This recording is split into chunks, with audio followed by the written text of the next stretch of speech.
ચાલો મિત્રો, કેમ છો? મજામાં? અમારી YouTube channel A to Z માં આપનું સ્વાગત છે.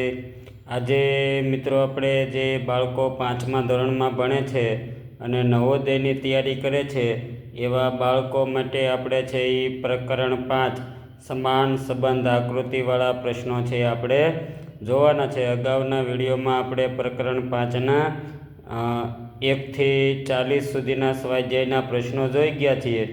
આજે આપણે 41મો પ્રશ્ન છે એ જોવાનો છે. તો અમારો વિડીયો ગમે તો લાઈક જરૂર કરજો. જો તમે નવોદયની તૈયારી કરતા હોય તો ફ્રીમાં તૈયારી કરવા માટે અમારી ચેનલને સબસ્ક્રાઈબ જરૂર કરજો. તો ચાલો મિત્રો, આપણે 41મો પ્રશ્ન જોઈએ. તો 41મા પ્રશ્નમાં મિત્રો પહેલાં આપણને પહેલા ભાગમાં છે એ એલ અને વી આપેલું છે. પછી તમે બીજા ભાગમાં જોશો તો એ બંને છે એ ઉલટા થઈ ગયા છે અને પોતાની સ્થાન પણ બદલી ગયું. અહીં પહેલાં એલ હતો તો એની જગ્યાએ વી આવી ગયો અને અહીં વી હતો તો એની જગ્યાએ એલ છે એ ઊંધો આવી ગયો છે. બરાબર ને? તો આવી રીતે સ્થાન બદલાણું અને એનો આપણે છે એને ખાસ કરીને જે પ્રમાણે 90 અંશના ખૂણે છે એ ફેરવીએ તો એવી રીતે છે આપણને આકૃતિ બની ગઈ છે.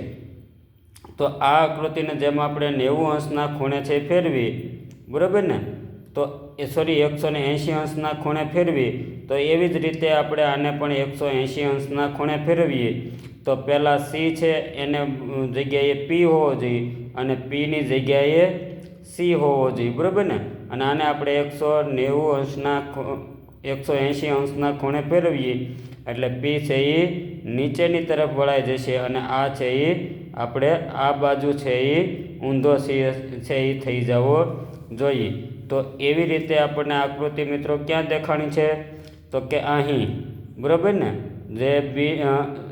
જે પી હતો એ આપણે આ રીતે ઉલટો થઈ ગયો અને અહીંયા પી હતો એની જગ્યાએ સી આવી ગયો. એટલે અહીં સાચો જવાબ છે એ મિત્રો આપણને 41મા પ્રશ્નમાં સાચો જવાબ છે એ બી આપણો રાઈટ આન્સર થશે. બરાબર ને? ચાલો પછી જોઈએ મિત્રો આપણે 42મો પ્રશ્ન. તો 42મા પ્રશ્નમાં તમે જોશો મિત્રો તો અહીં પહેલાં 3 ચોરસની લાઈન છે, પછી 2 ચોરસની અને પાછી 3 ચોરસની. હવે ચોરસ અહીંયા જોઈએ તો કુલ 8 ચોરસ છે. પછી બીજા ભાગમાં જોઈએ આપણે તો ઊભા 4 ચોરસ આપી દીધા છે અને બાજુમાં 2 ચોરસ, એટલે કે કુલ 8 ચોરસ થયા. પણ અહીં આપણને છે એ આપણને જે આ પ્રમાણેની આકૃતિ આ પ્રમાણે ગોઠવી છે. બરાબર ને? અને આ ચોરસમાં કોઈ ફેરફાર થયો નથી. તો અહીં આપણે ત્રીજા ભાગની આકૃતિ જોઈએ તો એમાં વચ્ચે 4 છે અને બાજુમાં 2 છે, એટલે 4 બીજા, એટલે 8 જ કુલ વર્તુળ છે. તો હવે અહીં આપણે ખાસ ધ્યાન રાખવાનું મિત્રો કે અહીં આવી આકૃતિ હતી તો આવી થઈ, તો આવી આકૃતિ છે તો હવે પછી કેવી આકૃતિ હોવી જોઈએ? તો તમે જોશો કે આ આકૃતિ બંને ભલે એના વર્તુળ અને ચોરસ અલગ અલગ છે પણ ડિઝાઇન એક સરખી છે. તો આવી આકૃતિ છે તો હવે એના પછી આવી આકૃતિ છે એ હોવી જોઈએ ને. એટલે કે ઉપર 3 વર્તુળ, વચ્ચે 2 અને પાછા નીચે 3. તો એવી રીતે જોઈએ તો આપણને આકૃતિ બી જવાબ મળે છે. પહેલાં 3 વર્તુળ, પછી 2 વર્તુળ અને પાછા 3 વર્તુળ, એટલે આ પ્રમાણે જોઈએ તો આપણને 8 વર્તુળ છે એ મળી જાય. બરાબર ને? એટલે 42મા પ્રશ્નમાં આપણને સાચો જવાબ બી પણ આપણને જવાબ છે એ મળે છે. પછી 43મો પ્રશ્ન એકદમ સહેલો છે. જુઓ મિત્રો, અહીં ડાબી બાજુ 2 તીર છે અને જમણી બાજુ 1 તીર છે. પછી બીજા ભાગની આકૃતિ જોઈએ તો ડાબી બાજુ 1 અને જમણી બાજુ 2 થઈ ગયા. તો હવે અહીંયા આપણે જોઈએ તો ત્રીજા ભાગની આકૃતિમાં ઉપરની તરફ 2 તીર છે, નીચેની તરફ 1 તીર છે. તો જે બાજુ 1 તીર હતા એ બાજુ 2 થઈ ગયા અને જે બાજુ 2 હતા એ બાજુ 1 થઈ ગયા. તો અહીંયા આપણે ઉપરની બાજુ 2 છે તો ત્યાં 1 હોવું જોઈએ અને નીચેની બાજુ 1 છે તો ત્યાં 2 છે એ ત્રિકોણ છે એ તીર હોવા જોઈએ. તો આપણને એવી આકૃતિ ક્યાં મળે છે? તો કે એમાં મળે છે. ઉપરની તરફ 1. બરાબર ને? અહીં ઉપરની તરફ 2 હતા તો ઉપરની તરફ 1 અને નીચેની તરફ છે એ 1 હતું તો એની જગ્યાએ 2, એટલે કે 43મી આકૃતિમાં આપણને સાચો જવાબ મિત્રો એ આપણને રાઈટ આન્સર મળે છે, બરાબર ને. ચાલો પછી જોઈએ 44મી આકૃતિ. તો 44માં આકૃતિમાં આપણને એક લંબચોરસ આપ્યું છે, ઉપર વર્તુળ અને નીચે વર્તુળ. ઉપરના વર્તુળમાં અડધું ઘાટું છે. બીજા ભાગની આકૃતિ જોઈએ આપણને તો લંબચોરસ છે, ઉપરનું વર્તુળ નીચેનું વર્તુળ. ઉપરનું જે અડધું વર્તુળ ઘાટું હતું એને બદલે અહીં નીચેના વર્તુળનો ખૂણો છે એ ઘાટો થઈ ગયો છે. એટલે આમાં ફેરફાર આપણે શું થયો છે મિત્રો બીજા ભાગમાં, તો કે માત્ર આ જે ઘાટો કલર પૂરેલો છે એ નીચેની આકૃતિમાં આવી ગયો છે, બરાબર ને. તો આના વચ્ચે બંને વચ્ચે આવો સંબંધ છે. તો હવે આપણે જોઈએ તો અહીંયા વર્તુળ આપેલું છે ને ઉપર લંબચોરસ આપેલું છે, અને એનો થોડોક ભાગ છે એ ઘાટો છે, અને નીચે ચોરસ આપેલું છે. તો આ પ્રમાણે ઉપર ઘાટું હતું તો નીચે અહીંયા ઘાટું થઈ ગયું છે.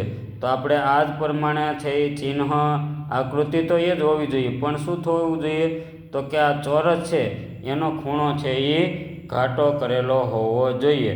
તો એવી આકૃતિ મિત્રો આપણને ક્યાં મળે છે, તો આપણે જોઈએ છીએ કે આમાં એકેય ઘાટો નથી એટલે એ કેન્સલ કરીશું, આમાં પણ એકેય ઘાટો નથી એટલે એને કેન્સલ કરીએ. આમાં બંને ભાગ ઘાટા આપ્યા એટલે એ નહીં આવે. અને હવે જોઈએ તો આ જે ઘાટો ભાગ હતો એ નીચેની તરફ આવી ગયો ખૂણો, એટલે આપણે હવે કહી શકશું ને મિત્રો કે 44માં એ જવાબ છે એ રાઈટ આન્સર થયો કહેવાય, બરાબર ને. ચાલો પછી જોઈએ આપણે 45મી આકૃતિ. તો 45મી આકૃતિમાં તમે જોશો તો અહીં જે આપણને આ પ્રમાણે છે એ ત્રિકોણ જેવી આપણને બન્યું છે ચોરસમાંથી એના ખૂણા. તો તમે જોશો તો અહીં આ પ્રમાણે છે એ ઊભું ચોરસને બદલે થોડુંક ત્રાંસું લાગે છે. પછી બીજા ભાગમાં જોશો તો દરેક ચોરસના ખૂણે પણ એનો ખૂણો છે એ આવી જાય છે. એટલે કે આને આપણે અહીંયા સુધી ફેરવ્યું એટલે જોઈએ તો 45 અંશના ખૂણે છે એ ફેરવું છે. તો હવે આ જ આકૃતિ એવી રીતે આપણને આપેલી છે, તો એને આપણે 45 અંશના ખૂણે ફેરવી તો કેવી થાય, તો કે આ એકદમ ચોરસ જેવી સીધી આના જેવી સીધી છે ને, તો આવી આકૃતિ બનવી જોઈએ. આ વચ્ચે છે તો આપણે ખૂણા ઉપર છે એ આવા નિશાન આવી જવા જોઈએ. તો એવા નિશાન ખૂણા ઉપર આવી જાય એવી આકૃતિ આપણને કઈ મળે છે, તો કે એવી આકૃતિ આપણને બી મળે છે. શા માટે બી આપણે કહીશું, તો કે તમે જોશો તો બધાના એક જ સરખા છે એ પ્રમાણે છે, બરાબર ને. પણ અહીં શું છે તો કે અહીં આપણે જોઈશું તો આ એક આકૃતિ છે એ અલગ પડશે, કારણ કે આ બાજુનું ઘૂંટેલું નથી, બરાબર. એટલે એ કેન્સલ કરીએ. પછી તમે જોશો તો અહીંયા જે નાનો ડોટ છે એ ઘૂંટેલું હોવું જોઈએ, ઘાટું હોવું જોઈએ, કારણ કે અહીંયા આપેલું છે એટલે અહીંયા એ પ્રમાણે છે. પણ સીમાં નથી, તમે જો ઘૂંટેલું નથી એટલે એ, અને આ તો કેન્સલ થયું છે. તો હવે આપણે કહીશું કે 45મી આકૃતિમાં આપણને સાચો જવાબ મિત્રો બી છે એ રાઈટ આન્સર છે એ મળે છે. ઓકે, ચાલો પછી જોઈએ 46મો પ્રશ્ન. તો 46મા પ્રશ્નમાં તમે જુઓ તો એક ત્રિકોણ આપ્યું છે અને ઉપરનો એનો ખૂણો છે એ ઘૂંટેલો છે, અને ઉપરની તરફ એક તીર આપ્યું છે અને આ બાજુ નીચેની તરફ તીર આપ્યું છે. હવે એ જ આકૃતિને આપણે બીજા ભાગમાં જોઈએ તો શું થયું છે, તો કે ઉપરની તરફ આ બાજુ ખૂણો હતો અને બદલે અહીં આ ખૂણે આવી ગયું છે, એટલે કે 45 અંશના ખૂણે છે એ ફરી છે. અને આ બાજુનું તીર જે ઉપર હતું એ નીચેની તરફ આવી ગયું, અને આ બાજુનું નીચેની તરફ હતું એ ઉપરની બાજુ આવી ગયું છે, બરાબર ને. આવો ફેરફાર થયો છે. તો ત્રીજી આકૃતિને જોઈને આપણે એવો ફેરફારમાં થઈ શકે એવી ચોથી આકૃતિ આપણે શોધવી હોય તો પહેલાં આનું શું છે, તો કે આપણને ખબર છે કે જે બાજુ આપણે છે એ 45 અંશના ખૂણે ફેરવીએ તો આ નિશાની છે એ આ જમણી બાજુ ઉપરના ખૂણે હોવું જોઈએ, અને આ જે ડાબી બાજુનું તીર નીચે છે એ ઉપરની તરફ હોવું જોઈએ, અને જમણી બાજુનું તીર છે એ નીચેની તરફ હોવું જોઈએ. તો આપણે આ આકૃતિને મિત્રો 45 અંશના ખૂણે ફેરવી એટલે આવી રીતે થઈ ગયું. આ જે નીચેની તરફ તીર હતું એ ઉપરની તરફ આવી ગયું, ઉપરની તરફ તીર હતું એ નીચેની તરફ આવી ગયું, બરાબર ને. એટલા માટે આપણે 46મી આકૃતિમાં પણ એ જવાબ છે એ રાઈટ આન્સર થશે. બીજી આકૃતિ પણ તમે જોઈ શકો છો બરાબર ને, તો એમાં આપણને છે એ બંધ બેસતી આવતી નથી.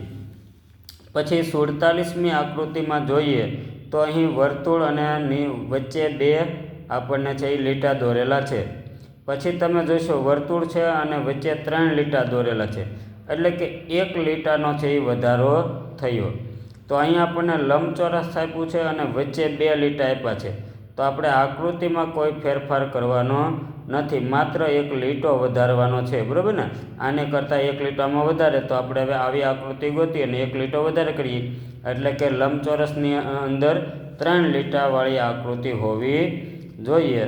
તો લંબચોરસની અંદર 3 લીટાવાળી આકૃતિ આપણને ક્યાં મિત્રો મળે છે?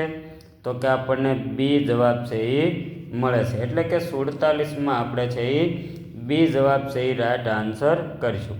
પછી 48મી આકૃતિ જોઈએ તો 48મી આકૃતિમાં આપણને ચોરસ આપ્યું છે અને દરેક ચોરસના ખૂણે છે એ એક તીર આપેલું છે અને વચ્ચે જગ્યા છે. હવે તમે એ જોશો તો અહીં પણ ચોરસ આપેલું છે અને શું થયું છે તો કે એ ચોરસમાં છે એ આપણે દરેક મધ્ય ભાગમાં છે એ આવી ગયું છે તીર, બરાબર ને. એટલે કે માની લઈએ કે આપણે છે એ ઘડિયાળની દિશામાં અથવા ઘડિયાળની વિરુદ્ધ દિશામાં આપણે 45 અંશના ખૂણે છે એ ફેરવી શકીએ. તો હવે અહીંયા તમે જોશો તો અહીંયા શું છે તો કે અહીંયા વર્તુળની અંદર એવી જ રીતે તીર આપ્યા છે, જેવી રીતે અહીંયા છે આપણને દરેક ખૂણે મળતા થાય એવી ખૂણે છે. તો અહીંયા આપણે વર્તુળની અંદર આવી રીતે વચ્ચે તીર આવતા હોય બાજુની વચ્ચે, એવી રીતે આપણે આકૃતિ ગોતીએ. તો વર્તુળની અંદર બરોબર વચ્ચે તીર આવતા હોય એવી આકૃતિ આપણને કઈ મળે છે તો કે એ અને સી 2 મળે છે. પણ સીમાં તમે જોશો તો વચ્ચે છે એ લીટા શેક એકાબીજીને સ્પર્શી જાય છે, આપણે છે, બરાબર ને. જ્યારે અહીંયા વચ્ચે ખાલું હોવું જોઈએ. એટલા માટે આપણે 48મા પ્રશ્નમાં એ જવાબ છે એ રાઈટ આન્સર કરીશું, બરાબર ને મિત્રો.